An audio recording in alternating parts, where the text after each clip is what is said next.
Conseiller Frinel Joseph, président du conseil électoral qui devait organiser les élections pour la présidence du conseil de ce matin. Madame Régine Abraham, assistant du président du conseil. Messieurs les membres du conseil présidentiel de transition. Messieurs, mesdames, distingués invités à cette cérémonie de ce matin. La presse en général. Depuis 11 mars, avec médiation de la CARICOM et avec la CARICOM, la communauté internationale, accompagne les acteurs politiques, les acteurs de la société civile, les acteurs du secteur privé des affaires, des personnalités pour qu'on arrive à un consensus permettant de sortir de crises profondes qu'a marqué paysan depuis particulièrement l'assassinat du président de la République. Nous sommes en situation totale d'exception.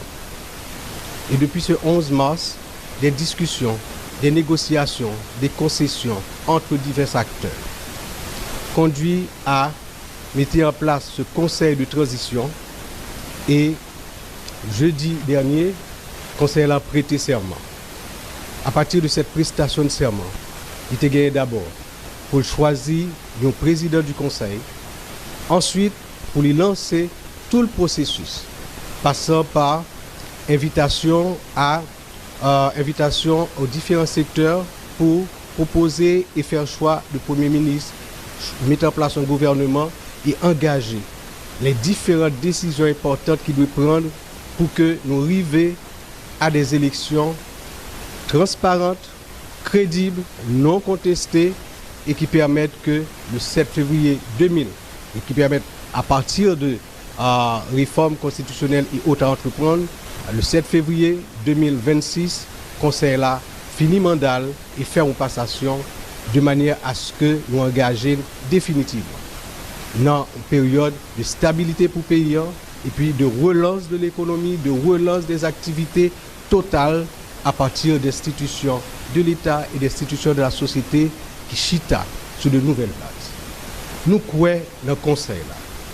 Premier bagage qui est important pour nous, c'est cohésion entre nous. Le premier bagage qui est important pour nous, c'est cette volonté, cette détermination à dépasser les chapelles, dépasser les conflits et arriver par consensus et des fois, à partir de discussions, de négociations et de choix, faire pour de grandes décisions importantes qu'il y a pour prendre d'abord en matière de sécurité.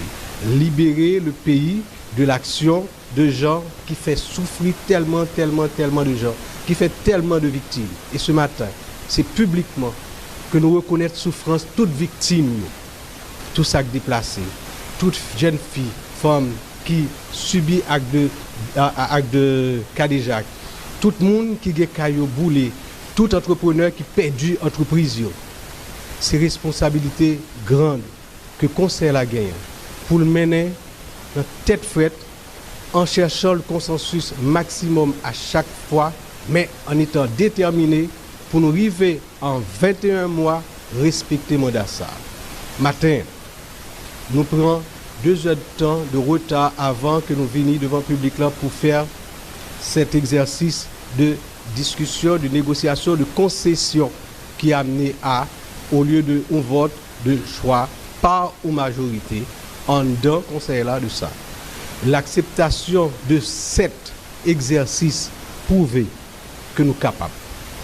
Nous sommes capables de discuter, négocier, faire concession et puis arriver à des résultats. C'est sous base de ça seulement que nous, dans le conseil là, nous croyons que nous sommes capables de porter résultats et remplir à plein notre mission.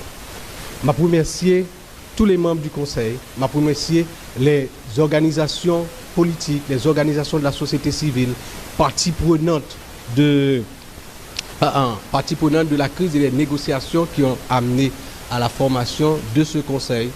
Et leur présence ici encouragez nous. Et par-delà, à travers la presse, remercier tout peuple haïtien qui a les yeux braqués sur nous, qui attendent depuis longtemps et qui t'a même trouvé que nous sommes en retard, nous devons aller plus vite. C'est normal que vous pressez parce que vous avez souffert.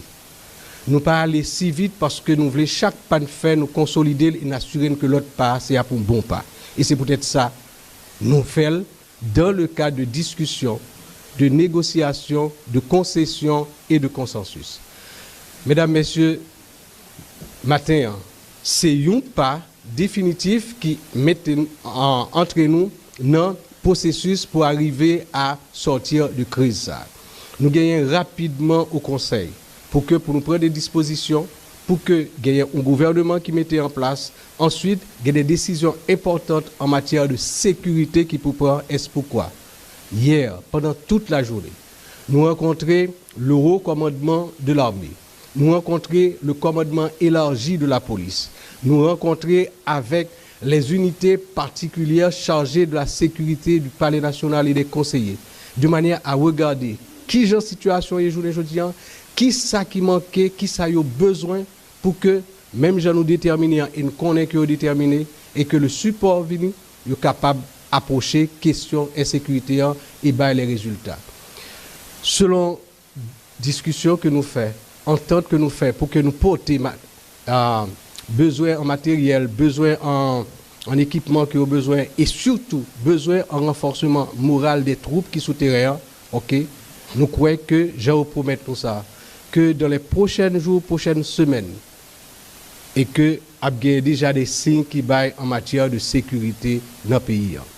Nous sommes très contents aujourd'hui pour nous commencer sur la base de discussion, sur la base de concession et de consensus à cette cérémonie de désignation du président du Conseil qui gagnait particulièrement pour rôle de coordonner l'activité.